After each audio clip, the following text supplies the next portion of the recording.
show host and close friend of Charlie Sheen, the man he was talking to, Alex Jones. Welcome. Thanks for having me. If I could just say one thing, I've known Charlie for about 6.5 years. He's never drunk alcohol, used drugs in front of me. He's been completely clean for almost a decade until about 7 months ago. Now he's come off the drugs and the alcohol, which is almost like, being off your meds. It has the same effect. So he's supercharged. He's angry. He's focused. And I know that when they interviewed him at his house, because I talked to him, they interviewed him for about 2 hours. And that's a little kind of joke that's out of context. He's tired of being judged and him being held up as the ultimate demon in this world. He didn't kill 1 million people in Iraq.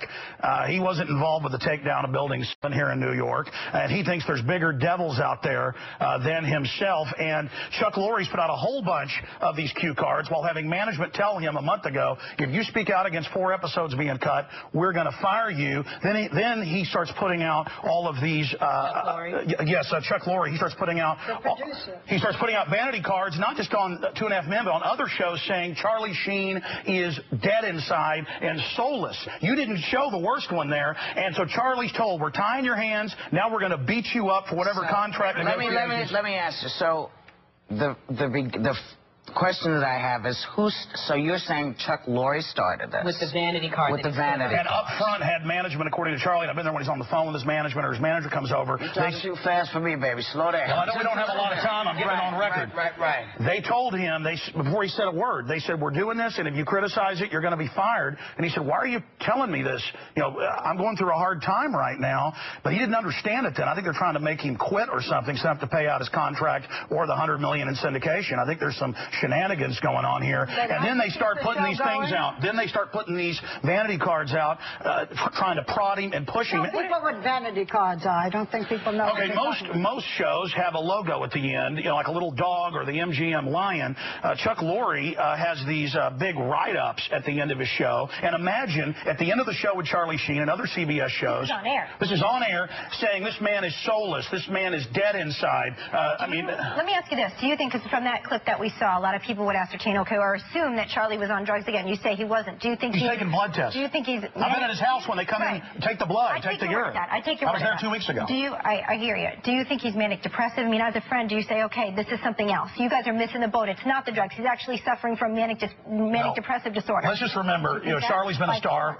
Charlie's been a star for 30 years, and all people know about is these episodes where he explodes. The Charlie Sheen I know is a compassionate guy who's really smart. The episodes where he explodes. I mean, he was saying, this is the best thing that happened to the people who were with me. They're never going to regret it. They had the best time. This is on drugs, tearing up rooms in hotels. What about that explosion? I know this. I don't use illegal drugs, but when I quit smoking, I've had a long battle with that. I feel horrible for a week, and about a week later, my wife says, please, just go back to smoking sometimes because I get so manic. And I think we have a similar physiology. A lot of people have that physiology. He was not giving it up at that point. He was on the drugs and booze. Oh, you're talking about the last few months. Do you think there's something underlying here that people are missing as a friend?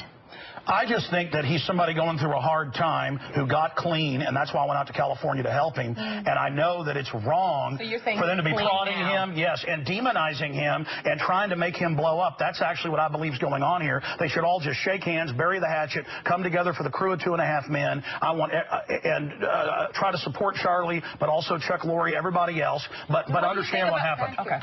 So you're worried about it. But Charlie's tired of being held up like the devil. We got the TSA putting their hand down people's pants. Infowars.com covers it all. We've got the banks bankrupting the U.S. Wait. Let's stick with Charlie, because that's way too much for me. Charlie is mad because he's held up with all the problems. He didn't steal $23.7 trillion.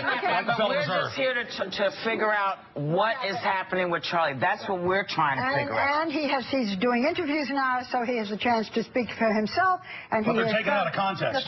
We're not comparing him to Gaddafi. You haven't seen him. Oh, they've been comparing him to Gaddafi. Look, I was just saying, I don't think I didn't heard George Bush, $1 million Iraqi, to Gaddafi. We gotta really go there right now. Torture, secret arrest, America turning into a police state. We're asking you about your friend. Excuse me. I think we were here to talk about Charlie Sheen. I'm not trying to cut you off. Charlie says you have a right to kill him, but not to judge him, as Colonel Kurtz said. Thank you. You are certainly a wonderful friend. And helping him. Boy. Yeah. Thank you. Charlie, stay clean. We love you. And everybody else out there, stay clean. Don't use drugs. Infowars.com. That's a good message. Okay. Infowars.com. All right, when we come back, our series. back, okay? We'll be right back.